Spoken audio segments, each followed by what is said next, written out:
Bagaimana kabarnya? Pas saya hadir. Semua sehat, baik-baik ya. Puji Tuhan sehat, Pak. Ya, di Kalimantan apa sudah mulai musim kemarau atau masih hujan? Sempat berapa lama ini malah panas banget, Pak, tapi akhir-akhir ini sudah mulai ada hujan. Ya, ya, ya. Ini Panasnya memang pol, sesuai Pak. Harinya kayak ada dua. panas.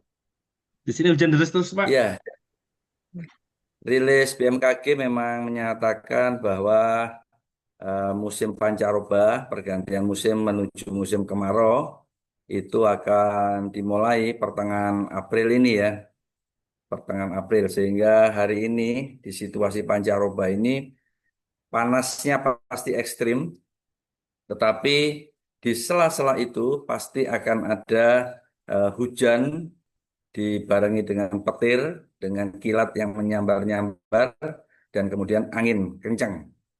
Nah, ini yang terjadi di Jember juga dalam 2 hari ini kejadiannya seperti itu di wilayahnya Pak Pandu di kampus itu kemarin relatif di titik-titik tertentu banjir, banjir genangan, banjir luapan.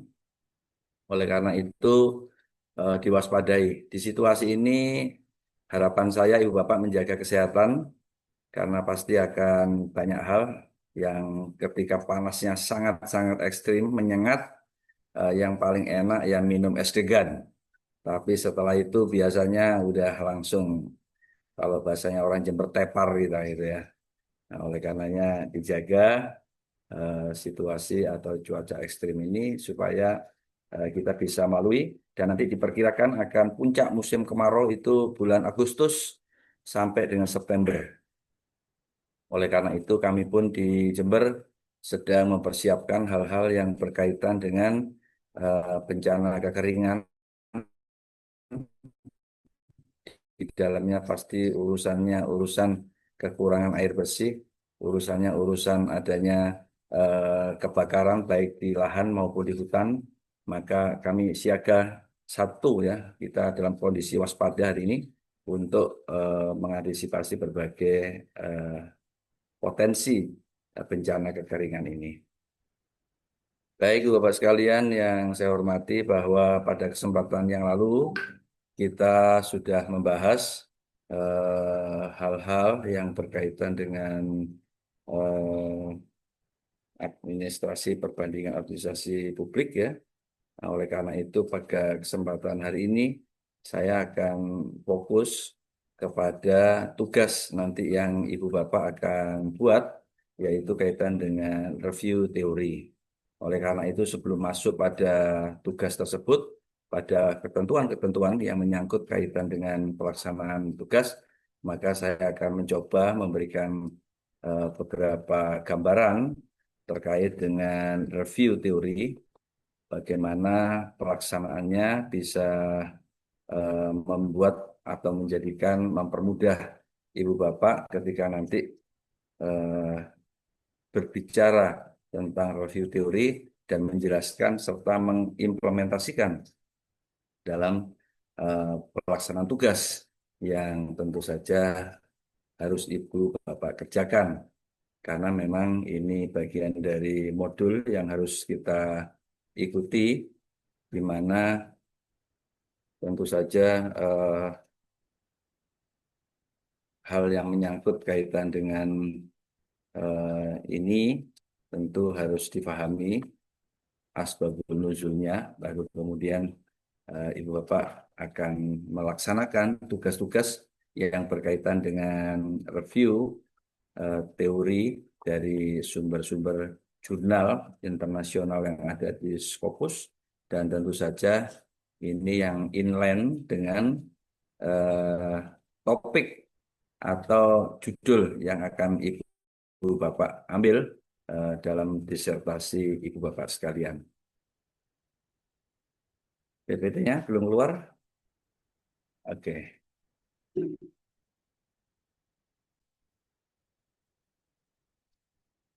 Jadi Ibu Bapak sekalian kaitan dengan review teori ini bisa saya jelaskan bahwa sebenarnya ini adalah sebuah langkah awal yang sangat penting dalam penelitian administrasi publik, khususnya di level doktoral. Karena tentu saja sangat berbeda pada level strata 1, strata 2, maupun strata 3. Review teori ini tidak hanya sekedar merangkum, tetapi lebih pada memahami dan mengkritisi berbagai kerangka konseptual secara mendalam. Kita mencoba mengintegrasikan berbagai perspektif teoritis agar bisa membangun argumen akademik yang kuat dan sistematis. Dulu ketika saya mengambil program doktor ini tidak diajarkan secara khusus, tetapi kita diminta untuk membuat review yang disebut dengan reading course. Pernah saya sampaikan bahwa setiap mahasiswa program doktoral saat itu kami diminta untuk membuat review atas reading course lebih kurang 100 literatur maupun jurnal yang berkaitan dengan topik atau rencana atau usulan judul kita. Ini dibuat, kemudian kita review, kita berikan highlight mana teori-teori, grand teori yang bisa atau sesuai dengan apa yang akan kita tulis. Setelah itu dari sana kita akan kemudian menentukan terkait dengan hal-hal yang kemudian kita jadikan referensi untuk kerangka dasar teori di bab 2 pada disertasi kita. Nah, oleh karena itu hari ini dalam kurikulum yang terbaru kita sudah lebih memberikan bekal kepada para mahasiswa doktoral untuk bagaimana mereview teori yang benar, mereview teori yang lebih praktis, tidak harus kemudian mereview 100 literasi, tetapi mungkin lebih kecil dahulu, tapi lebih fokus, benar-benar yang itu nanti bisa memberikan dasar bagi Bapak sekalian untuk menguatkan argumentasi secara teoritis atas apa yang akan Ibu Bapak lakukan dalam penulisan atau diawali dengan penelitian disertasi Ibu dan Bapak sekalian. Oleh karena itu dalam prakteknya review teori ini menjadi fondasi yang untuk menganalisis, ya, menjadi fondasi yang untuk menganalisis fenomena kebijakan dan tata kelola kontemporer. Jadi bukan hanya memahami teori, tapi juga bagaimana teori itu relevan dengan realitas. Disinilah pentingnya kontribusi ilmiah baru yang menjadi ciri utama penelitian tingkat lanjut. Artinya dulu di S1 Ibu dan Bapak mungkin sudah melakukan dengan berbagai metodologi yang sudah diterapkan. Kemudian di tingkat S2 ketika menyusun tesis demikian juga, apakah kualitatif, apakah kuantitatif, apakah deskriptif, dan macam-macam, itu kemudian dikuatkan. Nanti saya akan jelaskan di mana letak kekuatan mahasiswa doktoral ketika kemudian menyusun ya review teorinya itu. Karena apa? Di dalam S3 tentu saja berbeda dengan S2 maupun S1, ada hal-hal yang tentu lebih kuat ya, lebih kuat. Yang paling penting misalnya bagaimana di S3 apa yang Ibu Bapak teliti, apa yang Ibu Bapak analisa dan apa tulis, itu kemudian menghasilkan sebuah apakah teori baru, apakah kemudian hal-hal yang baru, dan di situ yang paling penting adalah penemuan, ya, penemuan hal yang baru atau novelty. Nah, oleh karena itu tentu saja pagi ini saya akan coba itu lebih detail, di mana Di review teori ini misalnya bisa kita lihat, saya berikan contoh misalnya tentang digital government. Di digital governance di Indonesia tidak hanya merangkum teori tentang e-gov, tapi juga mengkritisi relevansi dalam di dalam hal ini peneliti tentu saja dapat menggabungkan teori digital governance dengan pendekatan kolaboratif governance untuk menjelaskan mengapa implementasi sistem digital berbeda antar daerah. Contoh ini menunjukkan bahwa review teori harus mampu membangun kerangka konseptual baru, bukan sekedar ringkasan literatur.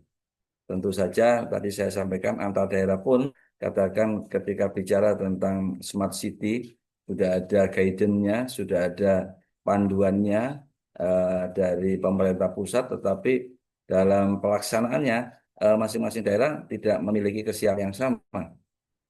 Sehingga dengan demikian hasilnya pun juga tidak sama. Ada yang sangat maju misalnya di kota Bandung, di kota Surabaya, di Kabupaten Banyuwangi itu relatif lebih maju dibanding daerah-daerah yang lain. Sementara perkembangan atau dinamika digitalisasi teknologi informasi ini sudah sedemikian cepat sekali berkembang, sehingga dengan demikian tentu akan memunculkan persoalan-persoalan yang kalau tidak diantisipasi secara baik, cepat, maka kita akan ketinggalan.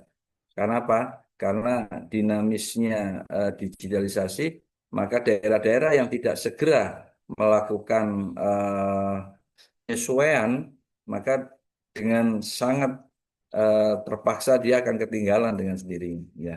Yang lain sudah terus semakin berinovasi, inovasi, sementara daerah masih berkutat dengan persoalan misalnya politik anggaran, masih berputar kaitan dengan penting nggak sih ini IT ini, penting nggak sih menyangkut langsung apa enggak dan seterusnya. Padahal yang lain udah bekerja-kejaran untuk membuat sebuah aplikasi yang memudahkan masyarakat akses, kemudian mendapatkan layanan-layanan yang berkaitan dengan itu. Baik, saya akan masuk pada substansi.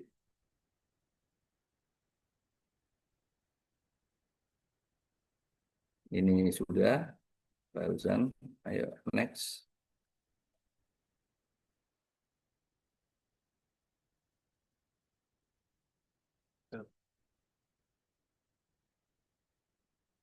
Ya, jadi hakikat perbandingan administrasi ya, yang lalu juga sudah sekilas saya sampaikan hal-hal yang tentu saja membedakan paradigma-paradigma di negara-negara, apakah menggunakan klasik, apakah menggunakan modern, menggunakan NPM, apakah menggunakan NPS, atau mungkin sudah governance. Dan di situ pada hakikatnya adalah bahwa perbandingan administrasi menelaah sistem pemerintahan lintas negara secara analitis dan konseptual, meskipun kemarin saya sampaikan tidak harus kemudian diperbandingkan head to head antara satu negara dengan negara yang lain, karena disesuaikan dengan berbagai persoalan yang melingkupinya.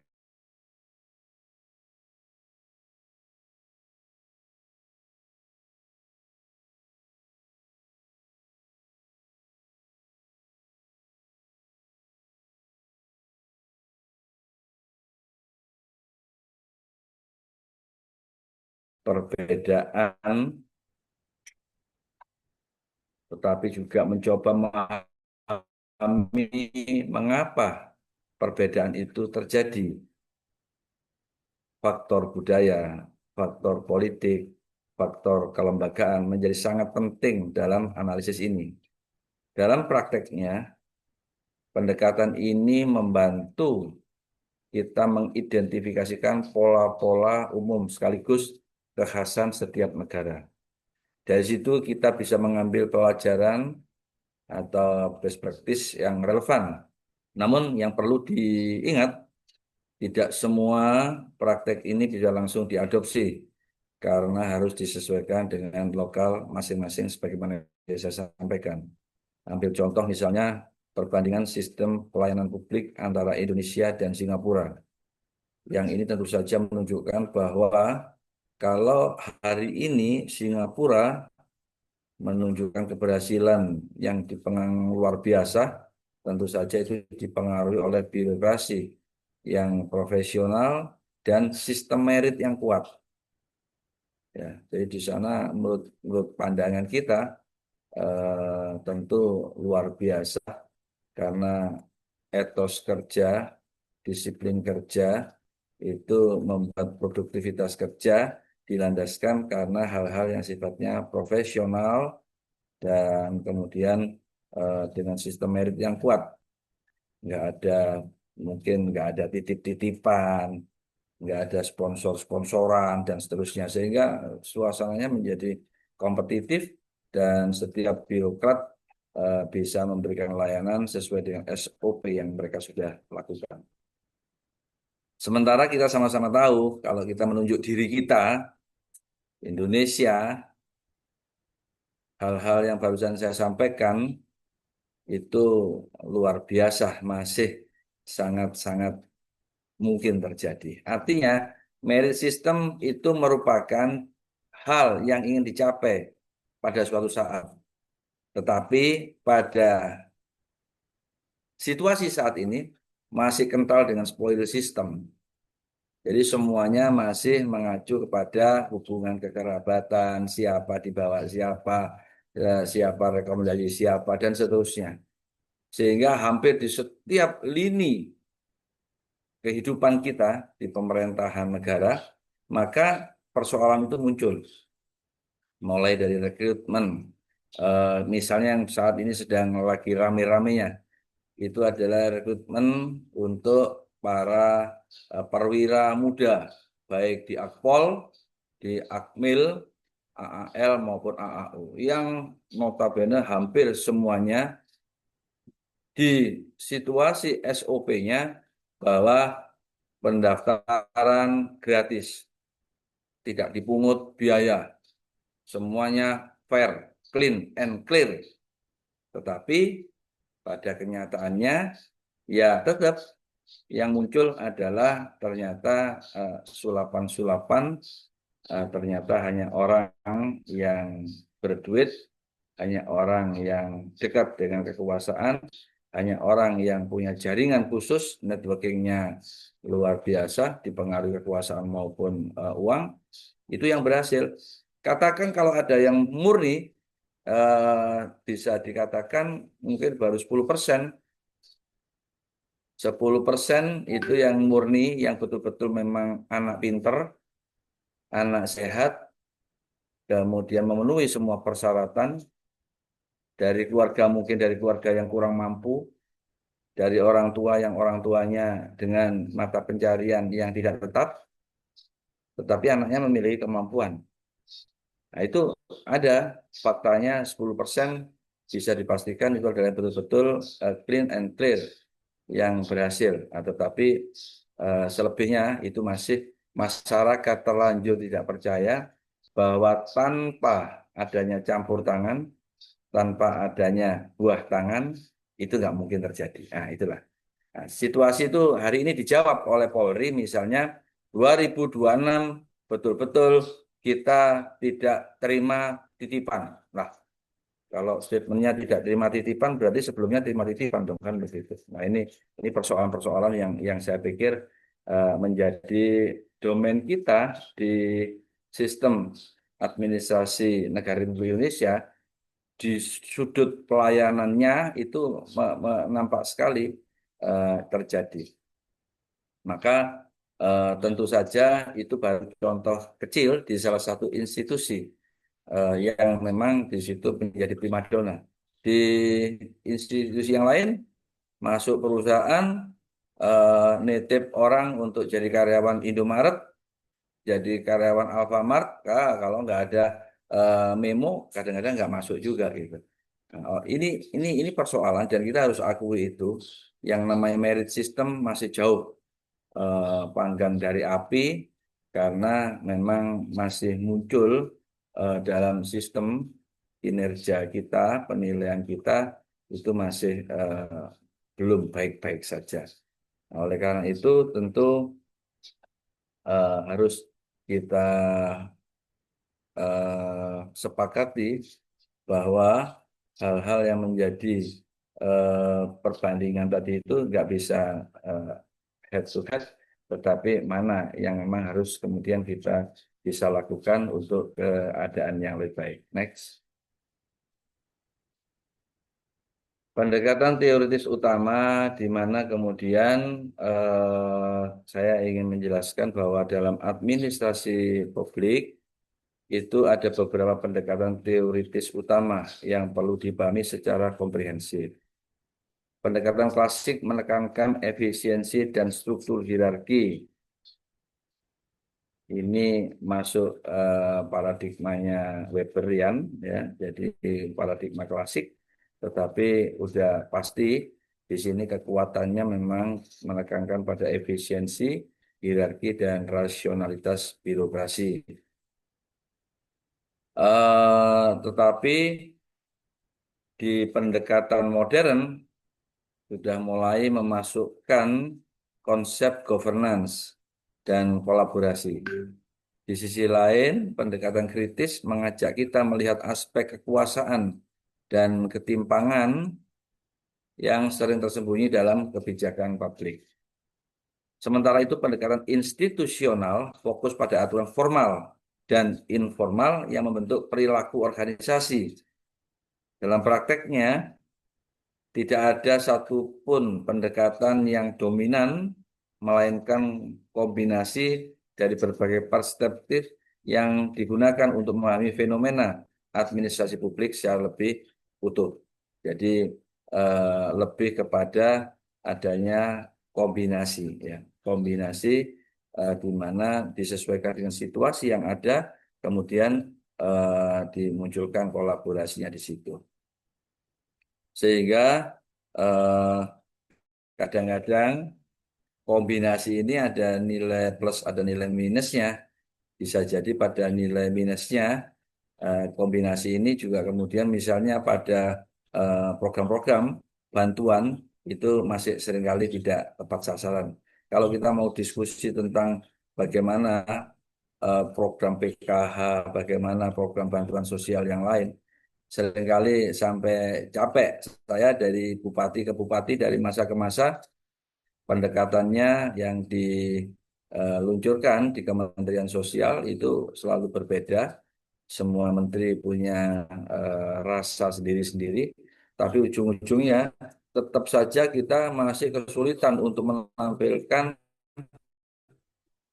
misalnya kalau hari ini namanya data science dan seterusnya, itu masih aja yang nggak berhak masih masuk, yang nggak memenuhi syarat tapi masuk karena faktor kedekatan lah, mungkin karena dekat dengan para pendata, ya, Bapak RT-nya, Bapak RW-nya, dan seterusnya. Jadi masih muncul semacam itu. Berulang kali udah kita evaluasi secara khusus, kita keluarkan, kita lakukan survei langsung dan sebagainya. Tapi lagi-lagi muncul lagi. Jadi persoalan itu menurut saya memang agak nggak terlalu ribet. Bahkan terakhir Wali Kota Denpasar sempat bersitegang dengan Menteri Sosial itu murni karena adanya perbedaan pandangan, ya. Padahal sudah jelas aturan dari Perpresnya dan seterusnya ada. Tetapi ya lagi-lagi ketika itu politik terlalu dominan, ujung-ujungnya persoalannya adalah kemudian adanya ketidakpuasan atas statement itu dan kemudian memunculkan debatable yang menurut saya tidak terlalu bagus untuk disaksikan oleh kita semua selaku masyarakat. Baik, berikutnya saya ingin menjelaskan, karena nanti ini akan masuk semua penjelasan-penjelasan saya ini kepada tugas yang di pertemuan kedua ini nanti akan saya berikan kepada Ibu Bapak sekalian.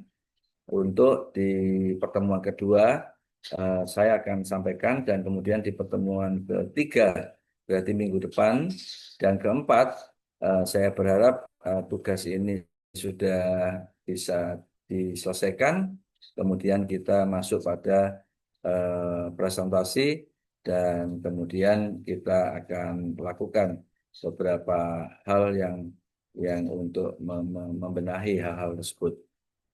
Saya belum pada posisi untuk kemudian menetapkan pertanyaan minggu lalu, misalnya Pak, jurnalnya yang kita review 1 atau 3 atau cukup 1 saja dan seterusnya. Saat itu saya memberikan jawaban, saya ingin ada 3, dan 3 itu hanya menurut saya bagian dari contoh-contoh saja, tetapi Ibu Bapak bisa membuat lebih banyak dari itu. Bisa 10 mereview jurnal, bisa 20, bisa 30. Itu hanya yang terikat dengan perkuliahan ini saya pikir adalah 3 saja. Harapan saya dengan latihan mereview 3 persoalan, maka ketika Bapak dan Ibu melakukan review atas jurnal-jurnal atau referensi buku-buku yang lain, maka itu menjadi lebih terarah dan lebih efektif untuk bisa dipakai menjadi kerangka dasar teori pada bab 2 di disertasi Ibu dan Bapak sekalian. Nah, tentu saja di persoalan itu, kalau nanti Ibu dan Bapak misalnya hanya melaksanakan 1, ya saya nggak ada persoalan. 2 nggak ada persoalan, 3 nggak ada persoalan. Tapi tentu saja di samping kuantitasnya yang saya nilai, tentu juga kualitasnya. Maka kalau kualitasnya bagus, kuantitasnya sesuai dengan yang saya harapkan, ya tentu saja akan mendapatkan nilai yang maksimal. Demikian juga hal yang menyangkut kaitan dengan misalnya kuantitasnya tidak sebagaimana yang saya harapkan, tetapi kualitasnya bagus, mungkin ya bagus, tetapi tentu lebih bagus lagi yang ngerjakan sesuai dengan apa yang saya harapkan. Dalam jurnal internasional tentu saja memiliki peran yang sangat penting dalam pengembangan ilmu administrasi publik. Melalui jurnal, kita bisa mendapatkan temuan empiris dan teoritis yang mutakhir dari berbagai belahan dunia. Ini menjadi rujukan utama dalam membangun state of the art penelitian. Ya. Selain itu, jurnal internasional juga mendorong standar akademik global, baik dari sisi metodologi maupun analisis. Dalam prakteknya, membaca jurnal membantu kita mengidentifikasi gap penelitian yang belum banyak dikaji. Dari situlah muncul peluang untuk memberikan kontribusi ilmiah baru yang relevan dan signifikan, terutama dalam konteks penelitian di program doktoral ini. Sebagai contoh, misalnya saya bisa menyampaikan bahwa artikel dari World Bank atau United Nations sering digunakan untuk melihat praktik terbaik global dalam tata kelola publik. Peneliti atau para peneliti dapat menemukan bahwa banyak studi membahas transparansi, tetapi masih sedikit yang mengkaji konteks desa di Indonesia. Dari sini muncullah riset gap yang bisa diteliti lebih lanjut. Artinya apa? Memungkinkan kita selalu mengambil sudut-sudut sempit di antara hal-hal yang bisa kita tulis, kita teliti, untuk kemudian menjadi tidak dipikirkan oleh orang lain. Berikutnya, setelah jurnal internasional, saya ingin memberikan sedikit tips terkait dengan teknik analisis artikel, di mana dalam setiap penelitian tentu saja kita selalu nggak jauh urusannya dengan analisis, gitu ya. Maka dalam menganalisis artikel ilmiah, ada beberapa langkah penting yang perlu dilakukan secara sistematis. Pertama, kita harus memahami tujuan dan pertanyaan penelitian yang diajukan. Ya, kita harus memahami tujuan dan pertanyaan penelitian yang diajukan. Sehingga nanti ketika Ibu Bapak menyusun desain riset, kemudian questionnaire kit kalau itu memang dipakai baik di dalam kualitatif maupun kuantitatif, baik dalam arti sampel maupun informan, tentu saja ini harus betul-betul dipahami tujuan dan bagaimana pertanyaan penelitian yang diajukan. Seringkali pertanyaan ketika kita mengambil penelitian berbasis uh,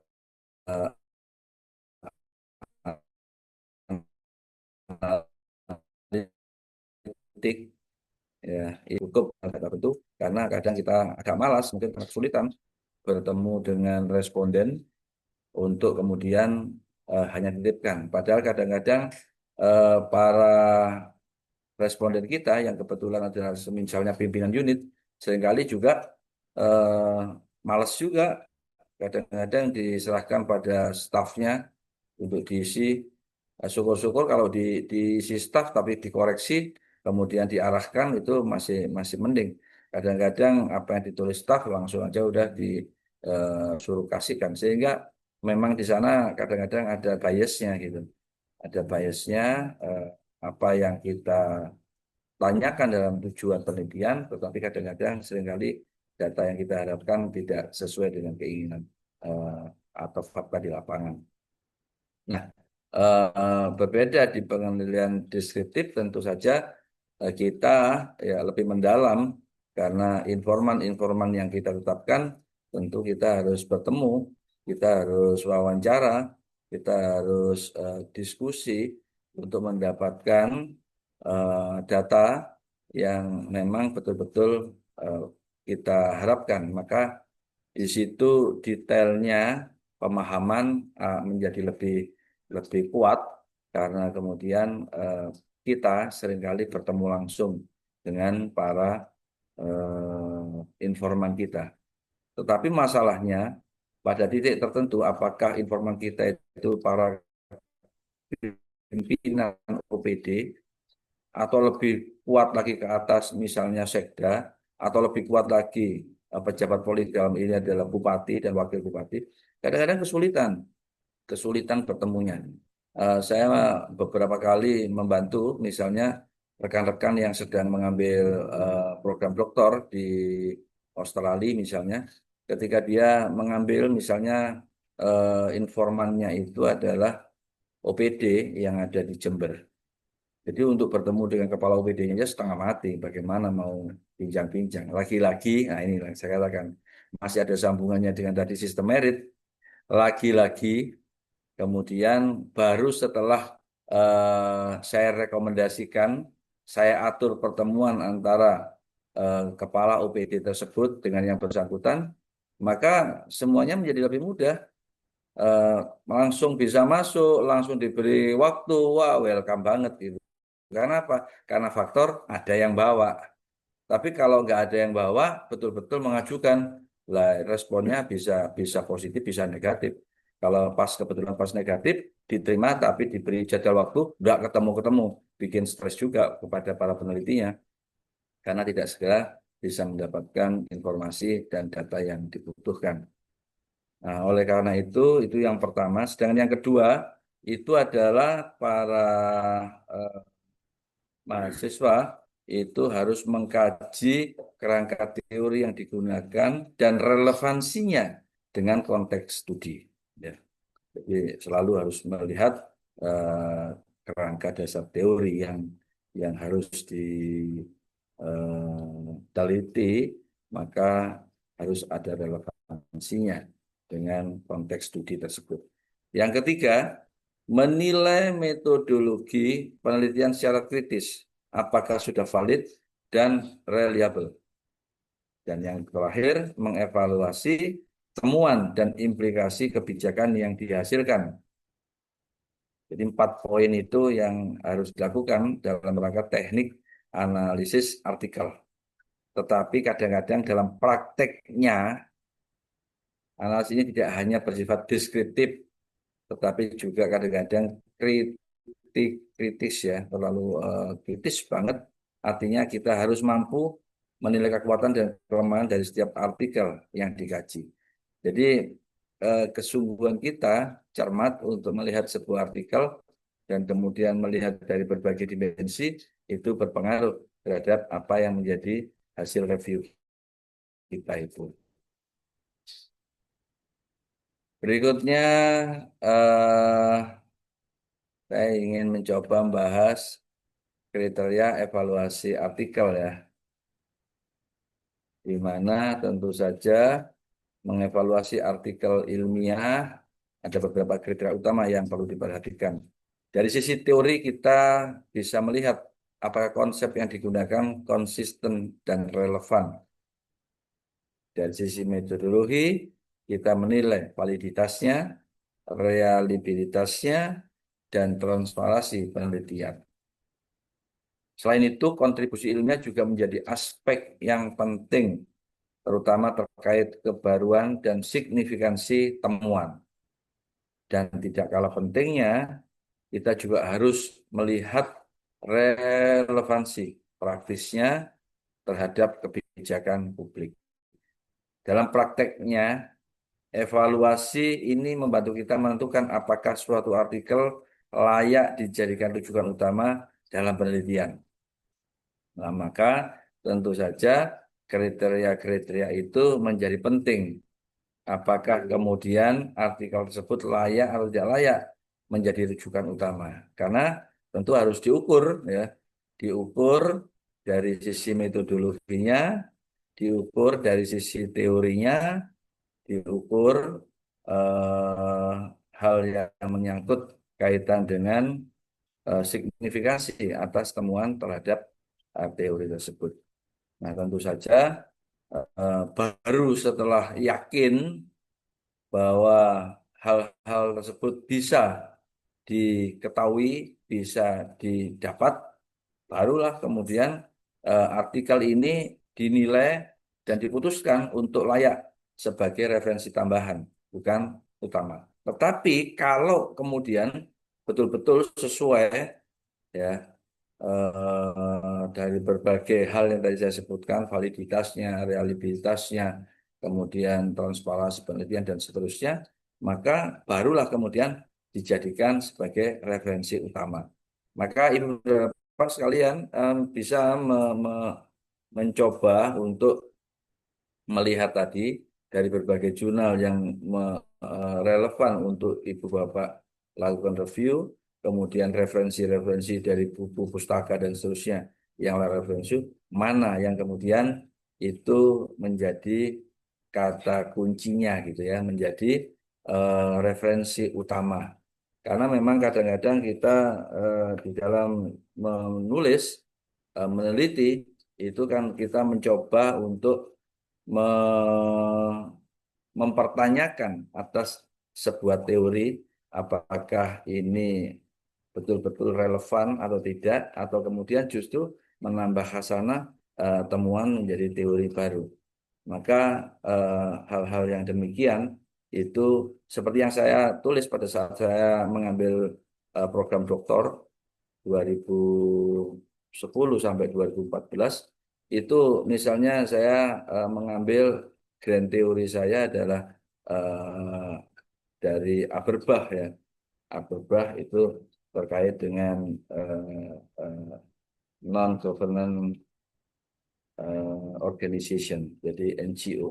Saya meneliti tentang love and hate relationship daripada hubungan antara pemerintah dengan NGO. Nah, di situ setelah 100 buku yang saya lakukan reading course tadi, saya mengambil referensi utama saya adalah tulisan dari John Aberbach yang berkaitan dengan non-governance organization tadi itu. Nah, cukup di situ cukup melelahkan, tetapi pada akhirnya saya bisa menemukan novelty apa yang terjadi dari penelitian saya itu dan kemudian itu bisa menjadi referensi bagi penelitian-penelitian selanjutnya yang berminat di bidang kaitan dengan NGO tadi itu. Next, saya ingin lebih dalam lagi terkait dengan sintesis literatur. Ini teori-teori beberapa yang saya ambil, hal-hal yang perlu untuk menjadi referensi Ibu Bapak nanti ketika sudah memutuskan untuk kemudian melakukan analisa terkait dengan review teori yang di depan tadi telah saya sampaikan, di mana nanti panduan sebentar akan saya sampaikan itu semua harus melalui proses atau prosedur yang sedang saya jelaskan ini. Bahwa sintesis literatur merupakan tahap penting dalam review teori, di mana kita menggabungkan berbagai temuan menjadi satu narasi yang utuh.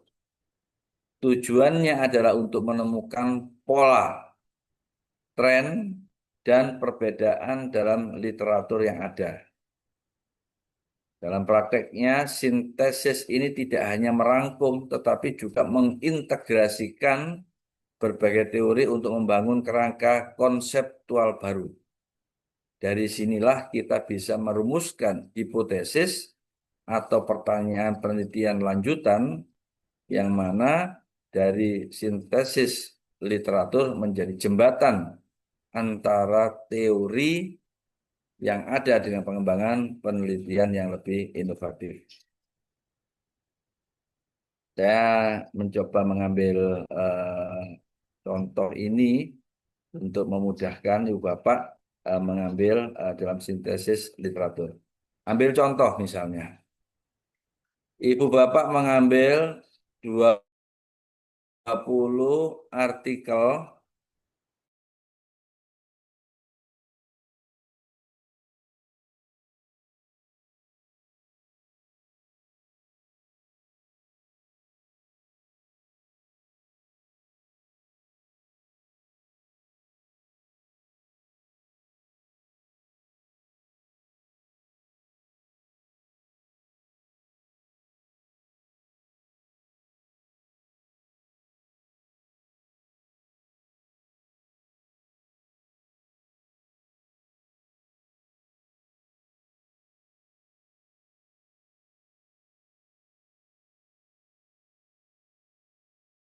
Recording in progress.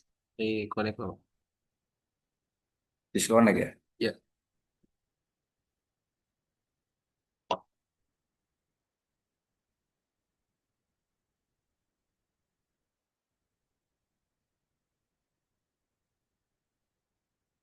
Sudah, saya ulang.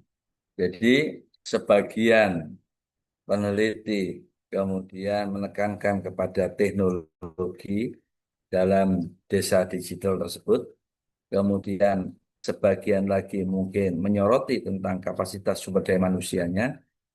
Tapi yang lain bisa jadi membahas kolaborasi para aktor. Nah, maka peneliti kemudian harus menyusun model baru berbasis integrasi teknologi, SDM, dan kolaborasi sebagai kerangka konseptual. Berarti ada di situ penggabungan berbagai hal utama kemudian menjadi satu fokus bahasan yang itu bersifat kolaboratif dan komprehensif itu.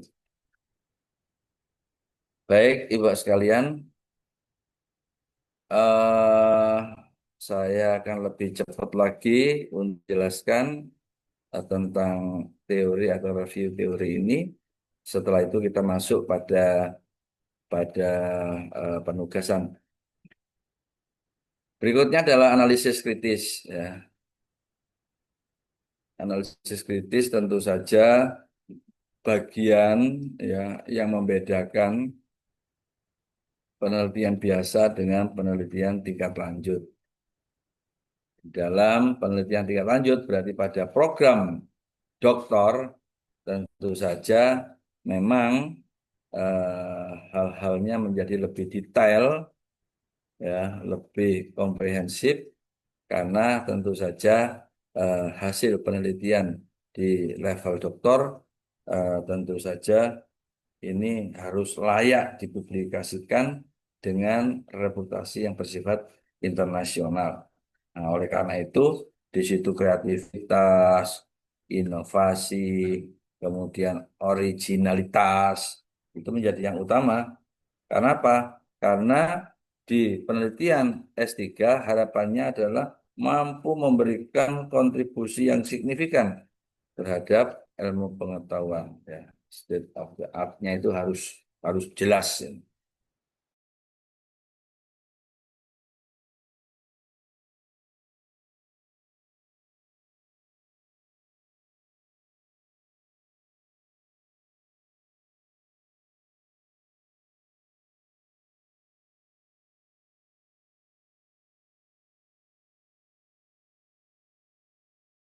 Intinya, kalau Anda menyandang gelar doktor, itu adalah sesuatu yang menurut saya sudah sempurna.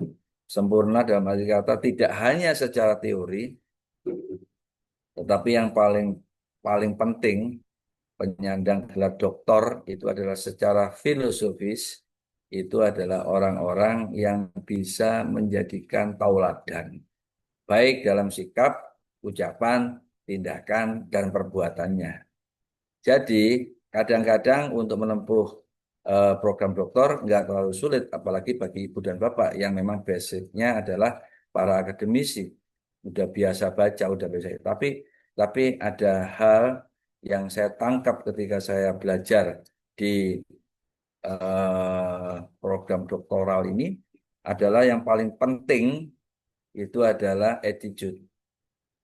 Jadi, kenapa orang yang menempuh program doktor di masa lalu itu sulitnya setengah mati?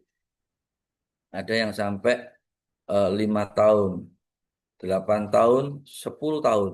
Karena dulu nggak selama udah masih bayar UKT, ya jalan terus.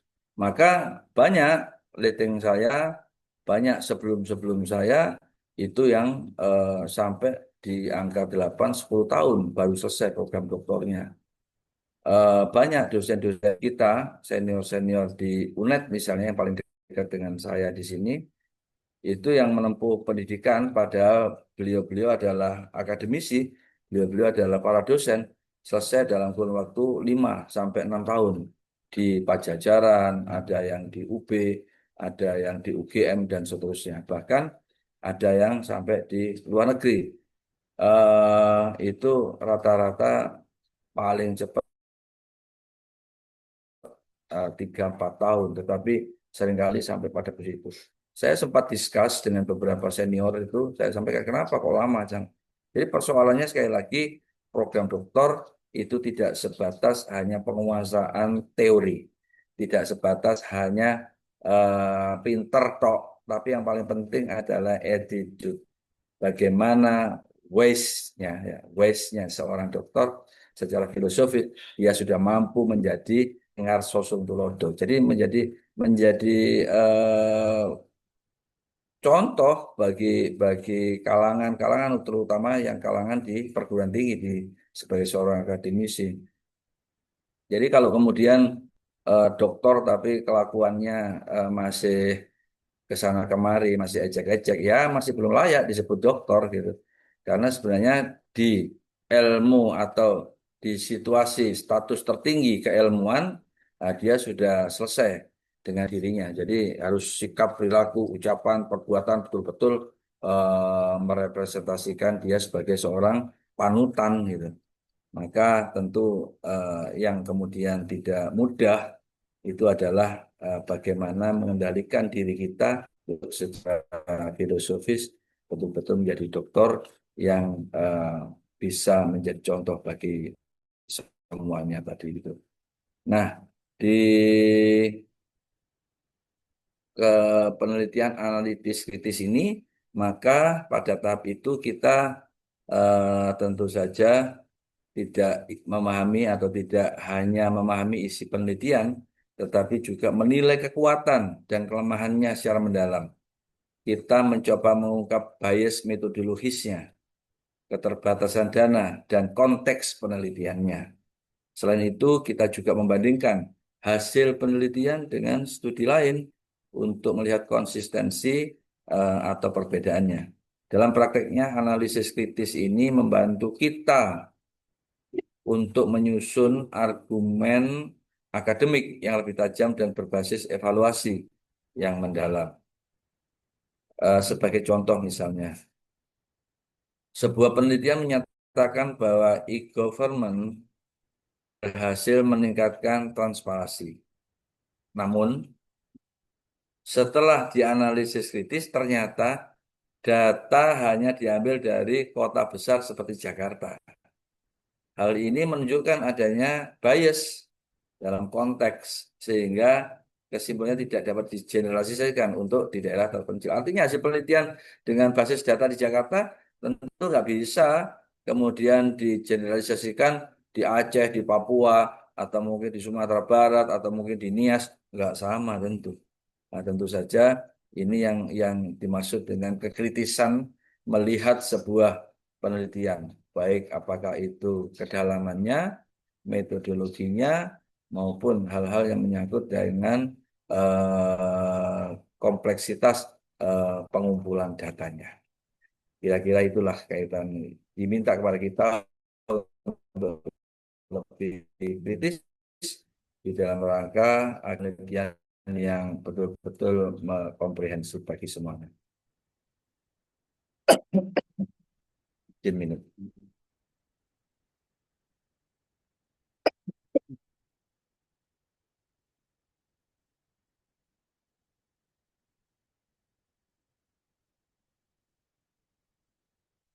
Berikutnya saya akan ulas tentang implikasi teoritis dan praktis ya. Di mana setiap penelitian tentu memiliki implikasi, baik secara teoritis maupun praktis. Dari sisi teoritis, penelitian dapat memperkaya pengembangan ilmu administrasi publik.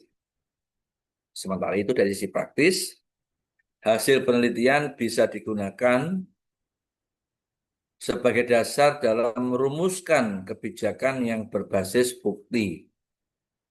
Dalam prakteknya, penting untuk menghubungkan teori, karena dengan begitu, penelitian tidak hanya berhenti pada konsep, tetapi memberikan dampak nyata, yang mana selain itu implikasi ini juga mendorong inovasi dalam tata kelola sektor publik.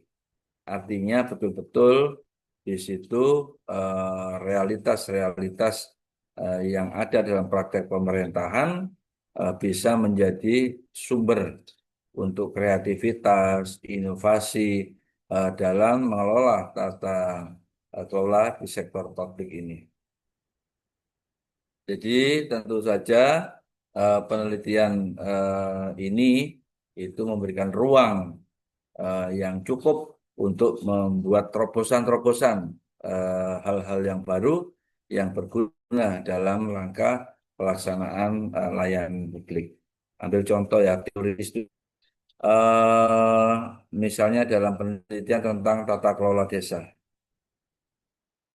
Contoh teoritisnya atau tinjauan teoritisnya tentang tata kelola desa itu adalah memperkaya konsep kolaboratif governance berbasis lokal. Itu teorinya. Maka teori-teori yang berkaitan dengan itu bisa diambil untuk memperkuat. Tetapi dalam prakteknya atau praktisnya itu menjadi dasar kebijakan desa digital oleh pemerintah daerah. Jadi kemudian kepala desa yang kreatif, yang inovatif, ia mengumpulkan semua hal-hal yang menyangkut kaitan dengan layanan publik, layanan masyarakat, baik di bidang adminduk, baik di bidang kaitan dengan kekayaan desa, aset desa, kesehatan, pendidikan, dan lain-lain, itu kemudian dijadikan dalam bentuk layanan digital di tingkat desa.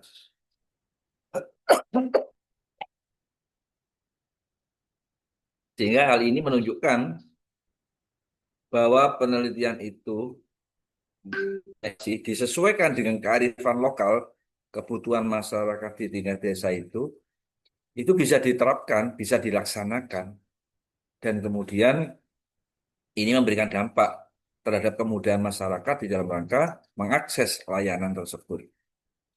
Artinya bahwa semua hal tersebut ketika kepala desa mampu melakukan itu, maka insya Allah itu bisa memberikan kemudahan dan pemberdayaan kepada masyarakat desa. Eh, di Silo, di desa apa ya sana ya, Sidoarjo, Sumberjo, ya Pak Kamil, lupa saya desanya. Itu mampu Jogja. digitalisasi dalam layanan publik itu dilakukan sedemikian luar biasa sehingga akhirnya berdampak signifikan terhadap layanan di sektor-sektor publik untuk lebih mudah. Masyarakat sangat mudah, sangat cepat sekali mengakses berbagai layanan yang ada di desa, sangat mudah dipahami. Nah, disitulah eh, dampak pada pengembangan ilmu dan kebijakan yang nyata itu bisa memberikan efek yang luar biasa bagi tingkat pelayanan kepada masyarakat. Baik, lanjut dari apa yang saya sampaikan tadi, saya ingin memberikan kesimpulan dan arah daripada riset yang ke depan akan Ibu Bapak lakukan untuk menyusun eh, penelitian atas topik yang Ibu Bapak susun dalam disertasi Ibu Bapak sekalian. Maka tentu saja review teori dan artikel itu bertujuan memperkuat landasan akademik ya untuk sebuah penelitian. Melalui analisis komparatif, kita bisa mendapatkan pemahaman yang lebih luas tentang konteks dari berbagai lintas. Namun, selalu ada gap dalam literatur yang perlu diisi melalui penelitian lanjutan. Oleh karena itu penting untuk menentukan arah riset yang memiliki kontribusi baru, baik secara teoritis maupun praktis. Dalam prakteknya, penelitian yang baik adalah yang mampu menjawab kebutuhan lokal, tetapi juga relevan dalam konteks global. Nah, maka bisa saya contohkan bahwa sebuah hasil review menunjukkan bahwa penelitian tentang smart village misalnya masih minim di Indonesia.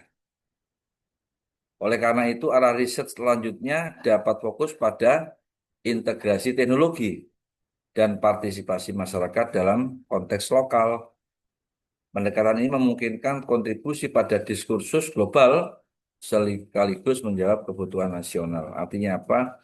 Artinya bahwa tentu saja di dalam arah riset ini itu penting untuk menentukan arah riset yang memiliki kontribusi baru, ya, baik secara praktis maupun secara teoritis, sehingga penelitian itu bisa bermanfaat sebagaimana yang saya sampaikan ketika saya mencontohkan di eh, salah satu desa di Kecamatan Silo yang sudah mempraktekkan itu, ya, dan ternyata luar biasa. Apakah itu semua berlaku di seluruh Jember? Enggak juga, hanya mungkin sekitar 30-40% lah desa-desa yang seperti itu. Selebihnya ya masih banyak yang gaptek, masih banyak yang belum melaksanakan hal-hal yang berkaitan dengan itu semua. Ibu Bapak sekalian yang saya hormati, jadi itulah kira-kira yang bisa saya sampaikan sebagai pengantar untuk melaksanakan review teori. Dengan demikian, harapan saya kepada Ibu dan Bapak sekalian, minimal ketika nanti melaksanakan review terhadap jurnal atau referensi pustaka yang lain, Ibu Bapak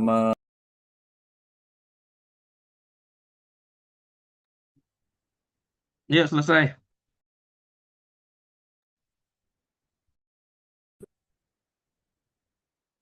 yang tadi saya sampaikan.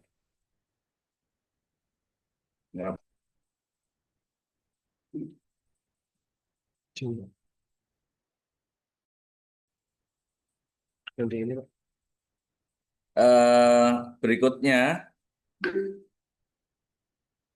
berikutnya saya akan sampaikan kaitan dengan tugas yang harus Ibu Bapak buat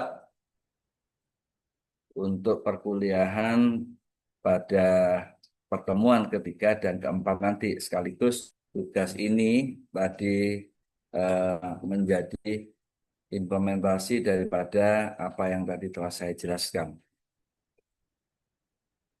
Jadi yang pertama, di pertemuan kemarin saya sudah sampaikan kepada Ibu dan Bapak bahwa saya ingin Ibu dan Bapak membuat tugas mereview atas jurnal yang ada di Scopus sesuai dengan memperkuat apa yang akan Ibu Bapak teliti atas topik atau judul yang akan Ibu Bapak teliti, dan kemudian Ibu Bapak membuat review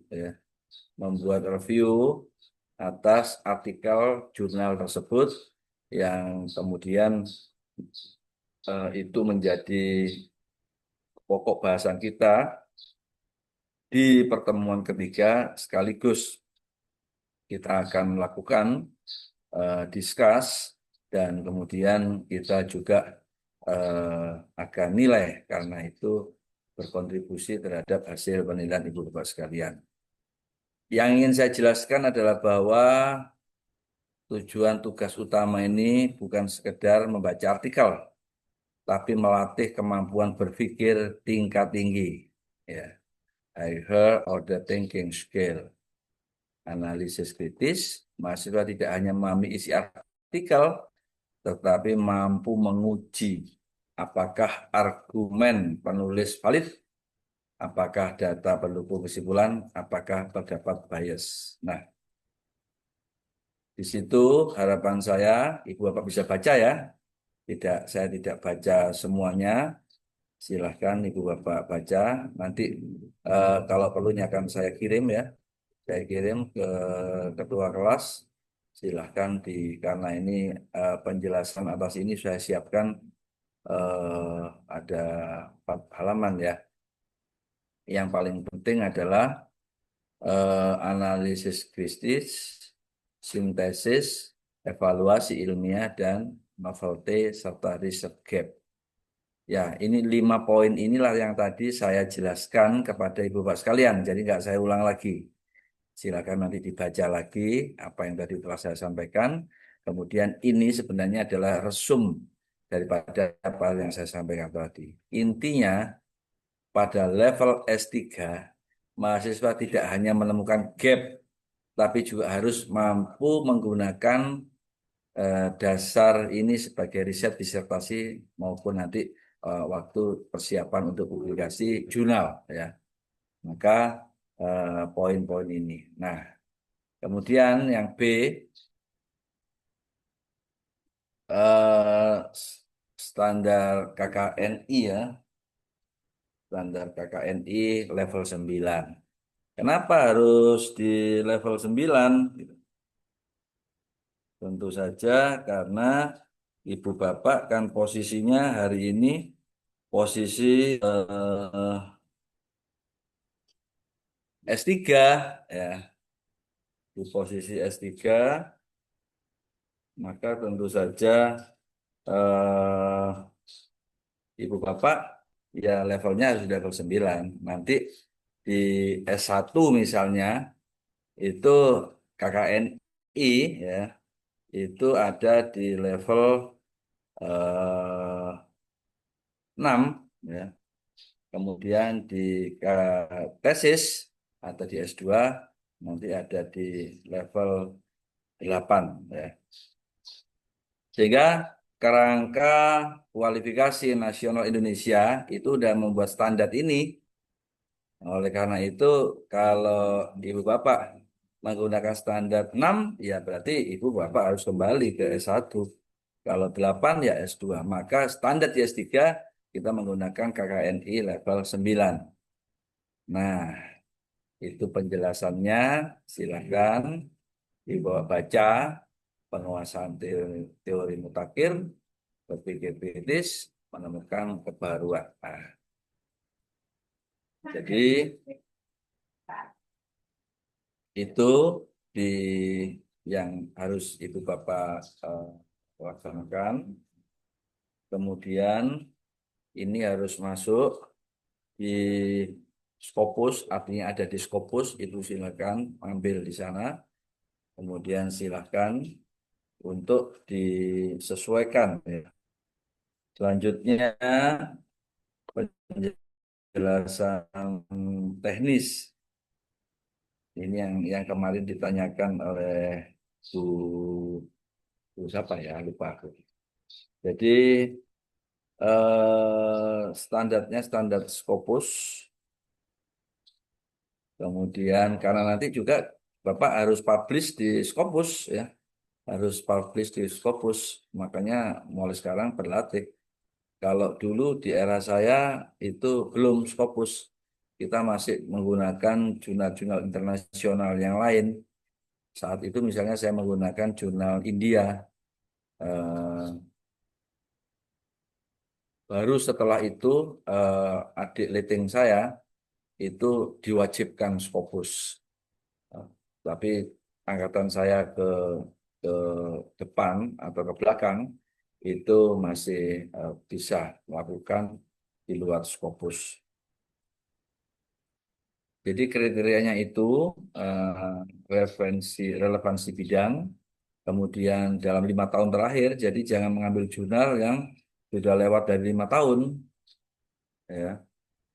Kemudian tentu saja sesuai dengan empirical research, ya. Kemudian yang D itu kaitan penjelasan teknis, ini sudah saya siapkan.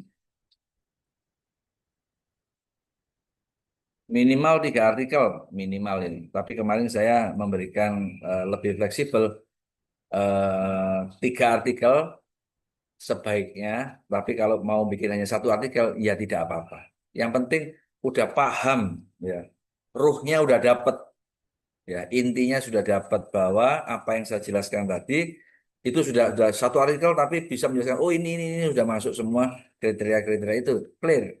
Ya, cuma tentu saja yang 3 artikel nilainya lebih tinggi dibanding yang 1 artikel secara kuantitas. Secara kualitas nanti kita lihat dulu. Yang paling bagus ya ambil 3, kuantitasnya dapat, kualitasnya juga sesuai. Nah, maka ya nilainya excellent begitu aja. Laporan dalam bentuk 3.000 sampai 5.000 kata. Kemudian nanti presentasi akademik. Kaitan dengan presentasi akademik bisa overall, ya, bisa overall atau bisa juga nanti sampling. Bisa juga dari 3 diambil 1 untuk dipresentasikan. Bisa juga kalau kita sampling karena waktu yang terbatas, maka kita kita tunjuk secara acak untuk mempresentasikan. Dan itu saya pikir juga cukup karena nanti saya akan memberikan nilai di mana kepada Ibu Bapak saya minta untuk mengirimkan hasil karya review ini yang nanti akan saya koreksi. Nah, sehingga belum tentu semuanya mendapat kesempatan untuk melaksanakan yang namanya tadi. Tetapi kalau waktu memungkinkan ya kita akan lakukan untuk semuanya. Kemudian untuk struktur review-nya silakan dilihat. Itu poin-poinnya. Nanti ini saya serahkan semua kepada Ibu Bapak untuk menjadi acuan. Next. Kemudian di analisis temuan, gap dan novelty ini yang paling penting ya, di level S3. Kalau Anda tidak menemukan gap dan novelty, bisa dipastikan bahwa disertasi Anda itu masih agak diragukan. Jadi seorang dokter harus mampu menunjukkan apa gap dan novelty atas penelitian yang dikerjakan oleh para mahasiswa. Sehingga dengan demikian ini tentu yang akan bisa menjadi ya, kebanggaan kita di program dokter ini adalah ketika saat kita menulis, saat kita meneliti, dan saat kemudian kita mampu mempresentasikan itu, dan kita dengan sangat tegas mengatakan kepada para penguji kita, pertanyaan itu pasti nggak akan pernah tidak keluar. Jadi ketika ujian tertutup maupun ujian terbuka, maka pertanyaan itu adalah pertanyaan begini, apa novelty yang saudara hasilkan? Udah itu pasti sudah. Apa novelty yang saudara hasilkan? Kalau kita, itu pertanyaan pertama, bisa pertanyaan di depan, bisa pertanyaan di tengah, maupun pertanyaan di belakang. Tetapi ketika, ya, dalam hal ini kita selaku promovendus tidak mampu mengatakan, tidak mampu menjelaskan apa yang kita teliti dan apa yang kita hasilkan dalam penelitian kita itu, maka kemudian kita nggak tahu, loh Anda ini teliti tapi kok nggak tahu apa novelty-nya, gitu, apa gap-nya dan seterusnya. Nah, tentu saja kita akan menjadi, menurut saya, kurang lengkap ya, kurang lengkap dokter kita ini kalau kita tidak mampu. Karena apa? Bedanya di situ aja.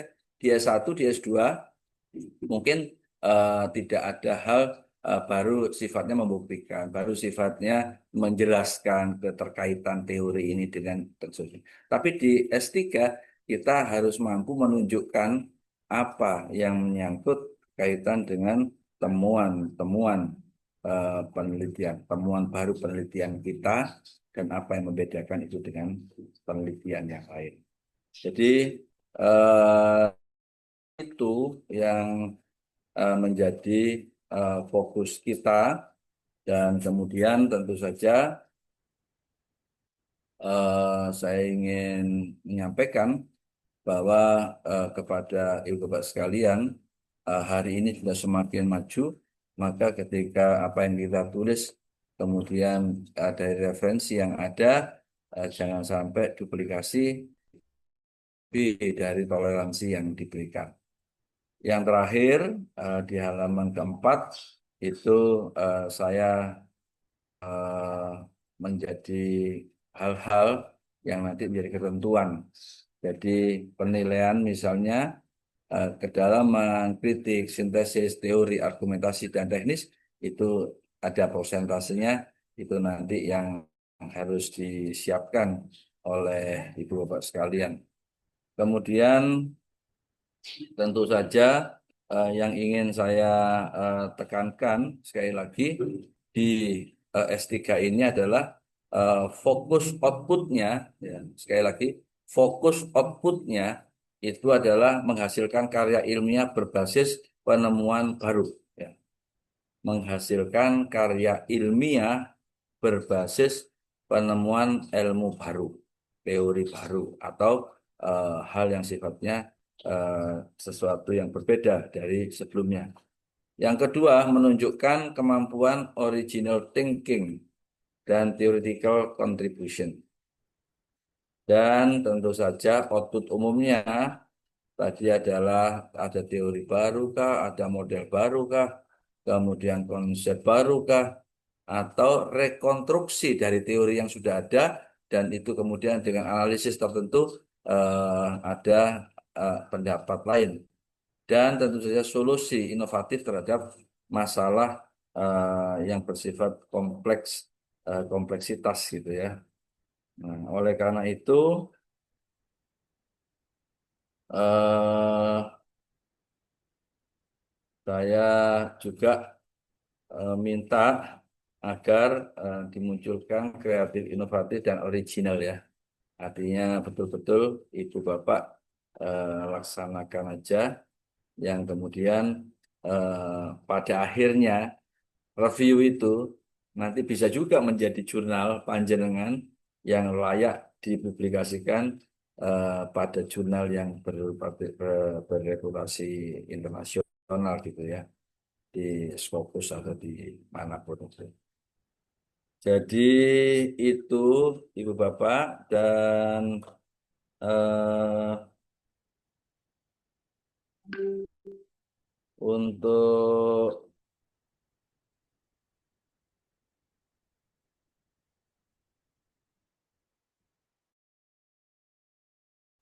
ini di sebentar.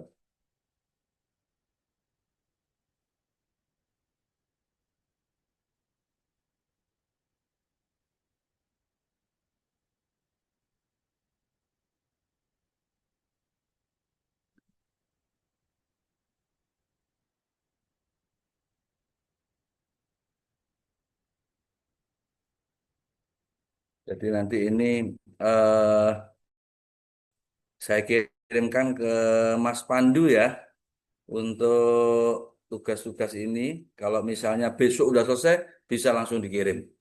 Siap, Pak. Minggu depan selesai, bisa dikirim. Siap, Pak. Nanti di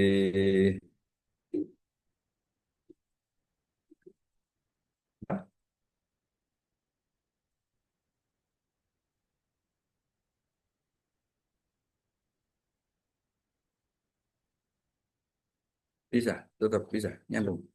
Oke, nanti linknya saya kirim ke ketua kelas untuk diberikan kepada ibu bapak sekalian ya, untuk di Google Drive-nya. Nanti akan saya beri alamat linknya.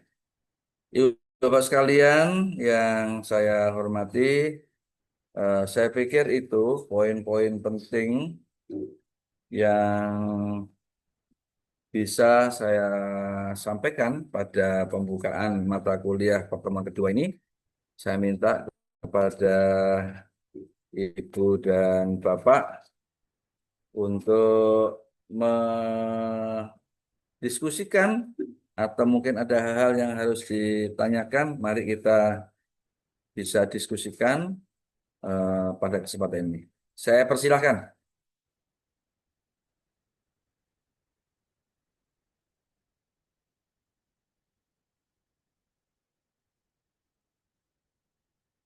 Kok hilang? Izin Pak bertanya. Oh iya, Bu Dini ya. Iya. Eh, ya ada diskusi sedikit juga dengan teman-teman tadi untuk memastikan bahwa yang kita buat ini outputnya tadi karena ada tulisan outputnya 3 artikel gitu, jadi agak rancu gitu sehingga ingin memastikan apakah ini nanti tugasnya itu dalam bentuk 3 artikel atau 3 artikel yang kita review dalam satu artikel gitu. 3 artikel direview aja jadi satu aja, tidak harus Siap, satu-satu. siap. Baik, terima kasih Bapak. Ya. Yang lain, Berarti nanti sekaligus Bapak sedikit bertanya lagi, dikaitkan dengan misalnya masalah yang ingin apa namanya topik yang ingin kita teliti gitu ya Pak ya. Artinya kita ya, memilih ya, artikel ya. tersebut berdasarkan topik yang akan nanti kita ambil untuk disertasi kita gitu ya. Ya, inline dengan rencana penelitian, Siap. topik atau judul yang akan Ibu teliti, sehingga nanti nggak keluar dari frame itu, gitu Siap, ya. siap Pak. Terima kasih. Ya, Bu Dini. Yang lain?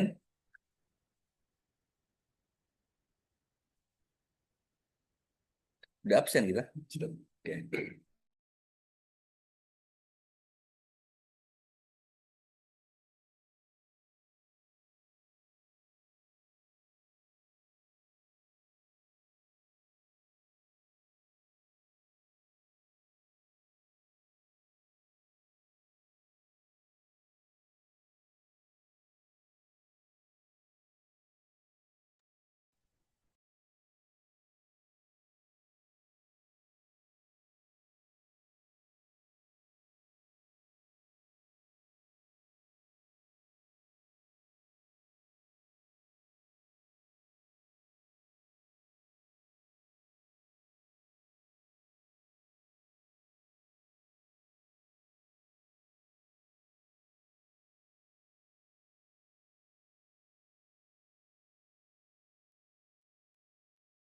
Bilang bapaknya.